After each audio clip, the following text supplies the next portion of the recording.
A dysregulated nervous system blocks God realization. Josh on Earth here, and in this video I'm going to be breaking down the number one key factor that needs to be taken into consideration or needs to be acted upon if you want to reach higher states of consciousness. Everybody talks about raising your frequency, elevating your vibration. You hear this a lot. But what does this even mean? What does that actually look like on a practical sense? Because it's all right saying raise your frequency and throwing out these fancy words, but if they've got no context behind them and you don't actually know what that means, then you're just shooting blanks and you're doing things in the hope that it's going to work. And what I'm going to be speaking about today is the beginning or start point, the first thing you need to do in order to reach these higher states or to lift your vibration in general. And I've only recently learned about this just through my own practice, and I think it is literally the key thing to unlocking anything in life. Because if you don't do this first step, what I'm going to speak about today, if you don't spend some time doing this, or at least put your focus and attention on this, then everything else then follows is just going to be chaotic, and you're never going to actually get to or achieve the things you want to achieve in life. And that is nervous system regulation. The body keeps the score. The body keeps the score. So no matter how many manifestation techniques you try, no matter how many meditation practices, how deep your meditation practice is, no matter how spiritual you think you are, you're never going to manifest it. You're never going to attract the life you want if you're living in survival mode. If you're living in a state of fight or flight and your nervous system is activated and super hijacked all the time and constantly getting triggered and stimulated, unfortunately that doesn't care about your spiritual practice, doesn't care about your meditation, doesn't care about your spiritual knowledge or your esoteric wisdom, doesn't give a shit. All it cares about is survival. Your nervous system just wants to keep you safe. It wants to know that your body's safe. That's the prime objective is self-preservation in this human experience. And that will override, I mean, you can do it. It is possible. I'm not saying you can override the desire for self-preservation. Willpower can do that. You can push yourself to extreme levels where you end up killing yourself in order to achieve a specific something. That does happen, but if that's not something you want to do, push yourself to the extremes. If you want to stay in a peaceful state and stay somewhat balanced throughout your journey, climbing the mountain of success, whether that's financial success, there's freedom, stability, whether you want a family, whatever that looks like, the same applies.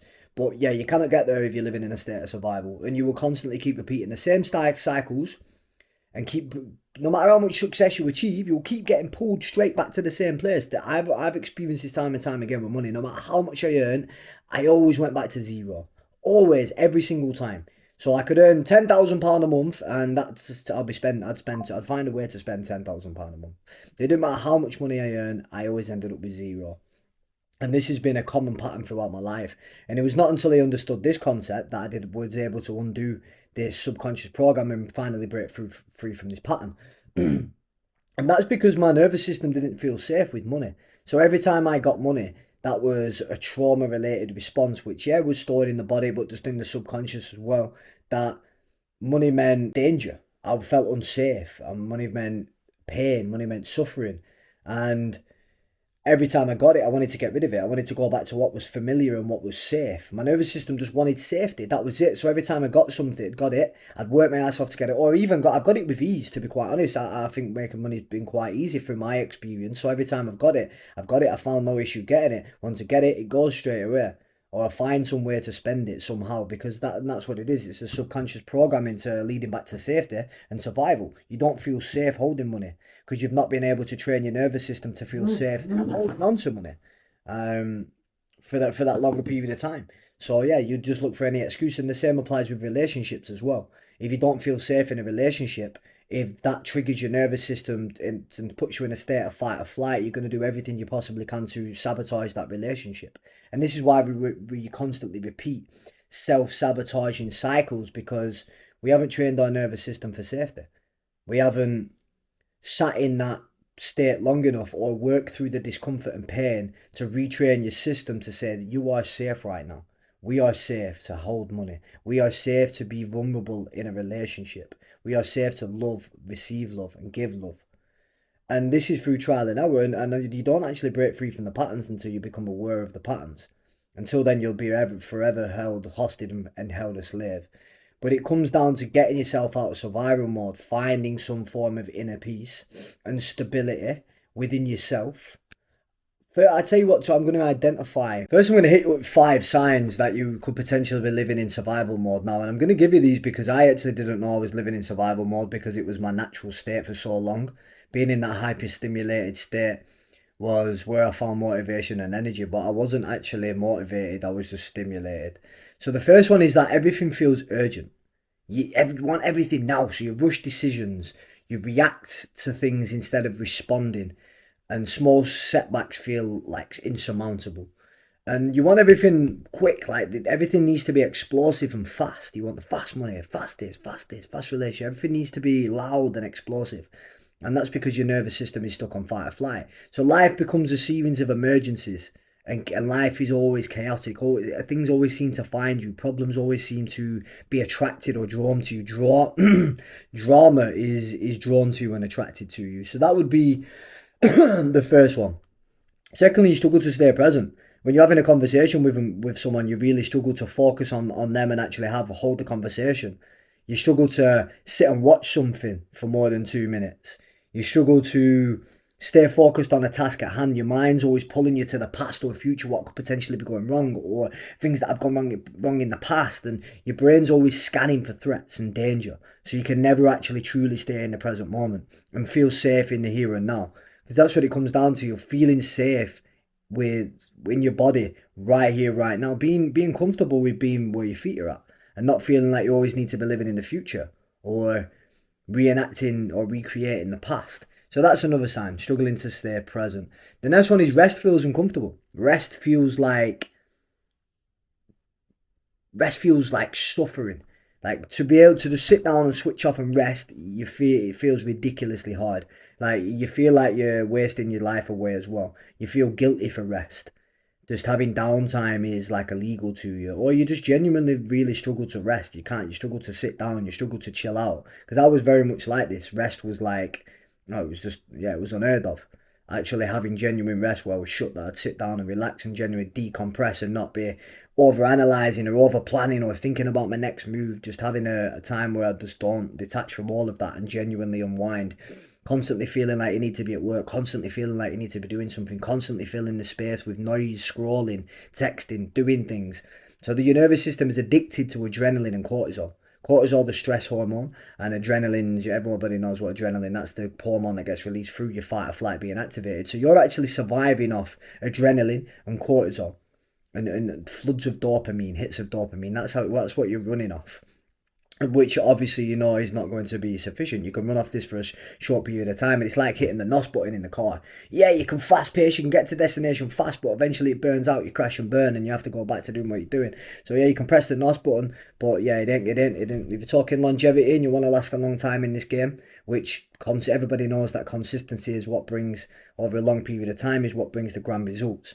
So if you're struggling to stay consistent because you're always pressing the NOS button, then I'm afraid you're going to be stuck in fight or flight.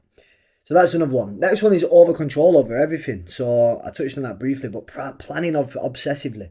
Like always need to be planning on ahead. Everything needs to be like diligently planned, otherwise you feel a little bit anxious. You struggle to trust people. Everything needs to be done your way and it has to be done correct. Fear of letting go and control. Like you always need to be in control of the future outcomes. Everything needs to be pre-planned. You go in this way, you're doing this, doing it this way, and just trying to feel safe or safe in the uncertainty of the future outcomes. Feeling safe in the uncertainty of what could be coming in the future is really, really difficult to you. You need to know. You have to know. You have to be in control of everything around you and all future potential circumstances. So that's another one. Be feeling like you need to control or be over controlling of your circumstances, past, present, future. And peace feels boring. Like calmness and peace and silence is, yeah, it's uncomfortable. Very, very uncomfortable. And people sometimes sabotage the good times when things are going well and things are a little bit peaceful, yeah, and things are feeling more in alignment. You then seem to sabotage it because it feels unfamiliar. So you keep repeating these cycles of destruction because every time when things are going good, it feels uncomfortable because it's not what you're used to. You're used to the chaos. Your nervous system is hardwired for chaos. So When things are good and when things do go a little bit quiet, you naturally, because it feels unfamiliar, and once again your nervous system wants to go back to what is safe, it then repeats the same patterns and sabotages what is potentially good to bring you back into that state of chaos, because that is what's familiar and that is what the nervous system feels safe in, because that is what you're wired to believe is safety. So this is just programming and wiring from obviously past experiences, trauma, whatever. It doesn't really matter where. So if you can work on it from the past trauma and digging into the subconscious, but you can also just work on nervous system, regulating yourself, getting yourself back out of survival mode and back into a neutral present state. So survival mode is going to ask you like, how did I get through today? And when you're thriving, you're in a peaceful, calm, regulated state. You're going to be asking, well, how can I build a life that supports my nervous system, not the other way around? How can I build my life to stay calm, neutral, balanced, and build some slow, lasting stability? It's boring. It takes a long time. It is quiet. There's not much loud explosions going on. There's no big grand appearances. It's not intense. It's not chaotic. It's slow, dull, and it's boring, but it's peaceful and you feel stable and you avoid yourself going through these chaotic episodes and self-sabotaging and constantly repeating these same cycles over and over and over again. And this is why it's very difficult, because when you are used to the chaos, like for me, for example, that's my life thrived in the chaos. Like I still do. I ever have bouts of chaos, I still love it, just like it was like the first time we met, because it's still that familiar. I just know I can't live there anymore because I've been able to see the pattern now. So my awareness is, I've been able to pull myself out of that. So that chaos feels, I can, yeah, it doesn't, it pulls me out of the system and I feel hyperstimulated and it doesn't feel good. And things like caffeine, through me regulating myself when I did do that and finally got myself out of survival mode, caffeine just dropped off me automatically. I didn't need to try and quit, it just fell off me.